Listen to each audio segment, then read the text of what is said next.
Hi, this is Jitendra Goswami. Welcome back to Ashirwad coaching classes. My dear students, आज की इस class के माध्यम से आप सभी पीएच पैमाना यानी पीएच स्केल के बारे में कंप्लीट इन्फॉर्मेशन जानने वाले हो। तो इस सेशन के अंतर्गत हम पीएच पैमाना से संबंधित जितनी भी जानकारियाँ होती हैं उन सभी के बारे में सीखने वाले हैं। या आप सभी किसी भी एग्जामिनेशन की तैयारी कर रहे हो, चाहे यूपी बोर्ड एग्जामिनेशन हो, यूपी बोर्ड एग्जामिनेशन में तो इससे संबंधित हर बार क्वेश्चन पूछा जाता है। अगर आप सभी कॉम्पिटिटिव एग्जामिनेशन की तैयारी कर रहे हो तो उसमें भी पीएच से संबंधित क्वेश्चन पूछा जा सकता है। तो इसके लिए आप सभी अपनी तैयारी को स्ट्रांग बनाइए और इस वीडियो के माध्यम से, इस सेशन के माध्यम से आप सभी पीएच से संबंधित जितने भी प्रश्न बनते हैं, जितनी भी नॉलेज होती है, मैं आप सभी को फुल नॉलेज देने वाला हूं। तो आप सभी इस सेशन को अंत तक जरूर देखिएगा। तो चलिए सेशन की शुरुआत करते हैं। पीएच स्केल, जिसे हिंदी में पीएच पैमाना कहते हैं, ठीक है। पैमाना मतलब कोई एक मापने का आधार, ठीक है।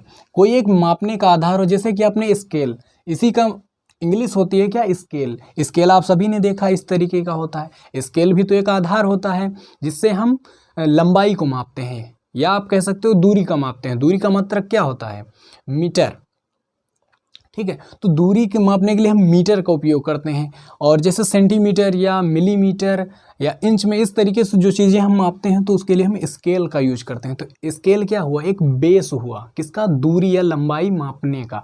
उसी तरीके से एक हम बेस मान लेते हैं जिस पे हम नंबर डिफाइन करते हैं, नंबर लाए कराते हैं। किसके अनुसार ये कराते हैं हम, जो हमारे पास में लिटमस पेपर होता है, ठीक है, उसके अनुसार। या फिर आप सभी जानते हो जो रंजक होते हैं, डाय होते हैं, रंजक या जिसे आप सूचक कहते हो, ठीक है, इंडिकेटर्स। इंडिकेटर्स क्या होते हैं, इंडिकेटर्स ऐसे रंजक जो अम्लीय या क्षारीय माध्यम में अलग अलग रंग देते हैं, ठीक है। ऐसे रंजक जो अम्लीय या क्षारीय माध्यम में अलग अलग रंग देते हैं उसे हम इंडिकेटर्स या फिर रंजक, इंडिकेटर्स या फिर सूचक कहते हैं, ठीक है। तो सूचक मतलब जो इंडिकेट करे कि ये अम्ल है या क्षार है, ठीक है। तो जैसे लिटमस पेपर हो सकता है, या फिनाफ्थलीन हो सकता है, या फिर मेथिल ऑरेंज हो सकता है, ये सभी सूचक हैं। तो उन्हीं सब का प्रयोग करके हम ये पता लगाते हैं। और यहाँ पर ये कलर भी होता है, ठीक है। आप सभी को यहाँ पर स्क्रीन पे दिख रहा होगा, इस तरीके से ये कलर होता है। और उसी के अनुसार हम ये पता लगाते हैं कि ये विलयन अम्लीय है या क्षारीय है, ठीक है। या आप नंबर से भी पता लगा सकते हो कि कोई विलयन क्षारीय है या अम्लीय है, ठीक है। तो यहाँ पर हम अब समझते हैं कि पीएच, ठीक है। स्केल तो आपने समझ लिया, कोई मापने का बेस होना चाहिए, ठीक है। तो उसी बेस को हम स्केल या पैमाना कह देते हैं।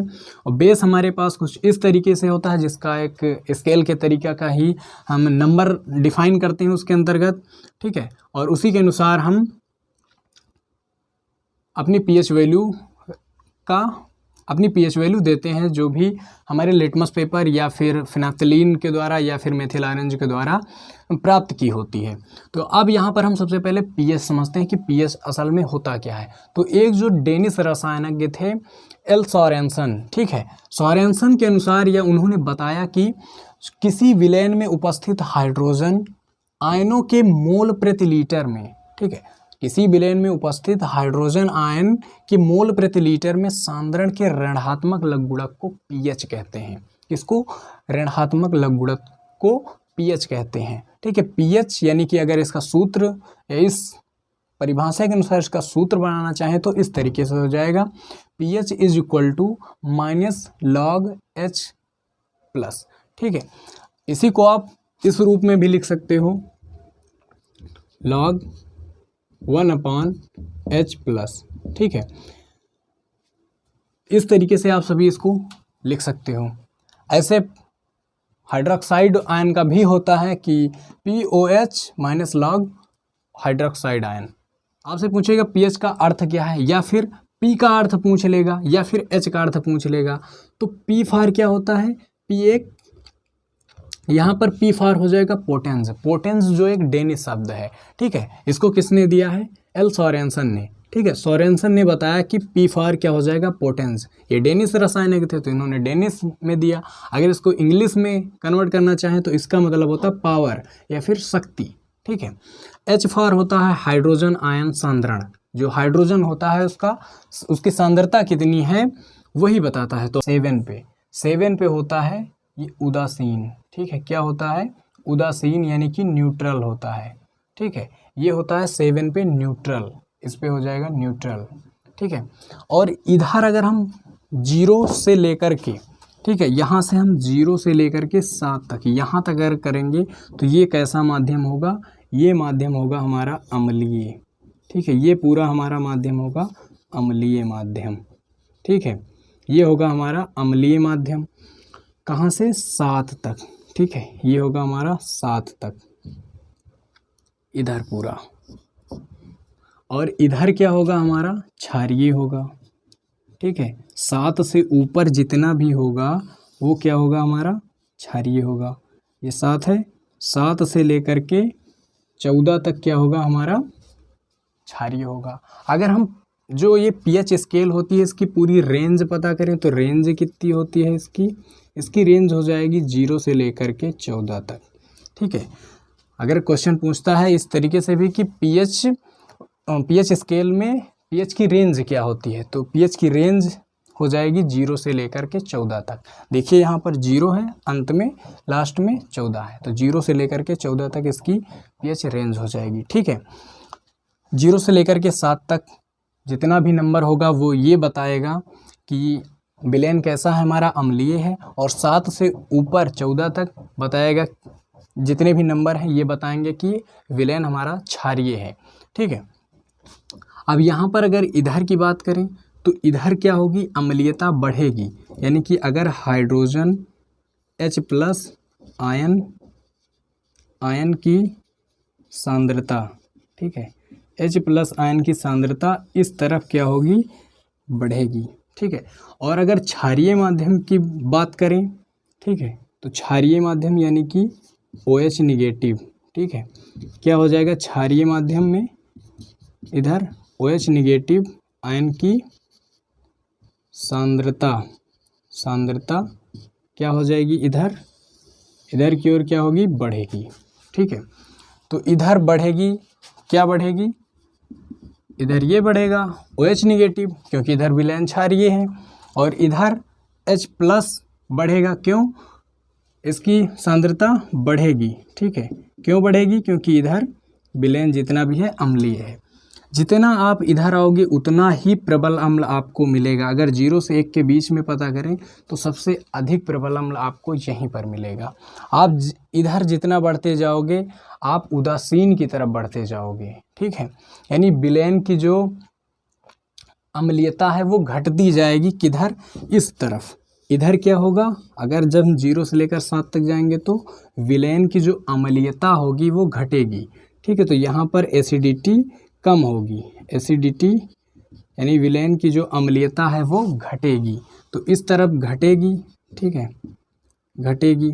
ऐसे जब हम इधर लौट कर आएंगे, भाई उधर बढ़ रहा है OH निगेटिव या क्षारीय माध्यम की जो सांद्रता है वो इधर बढ़ेगी, तो जब इधर लौटेंगे तो इधर क्या हो जाएगी? क्षारीयता घटेगी, ठीक है। क्या होगा? घटेगी।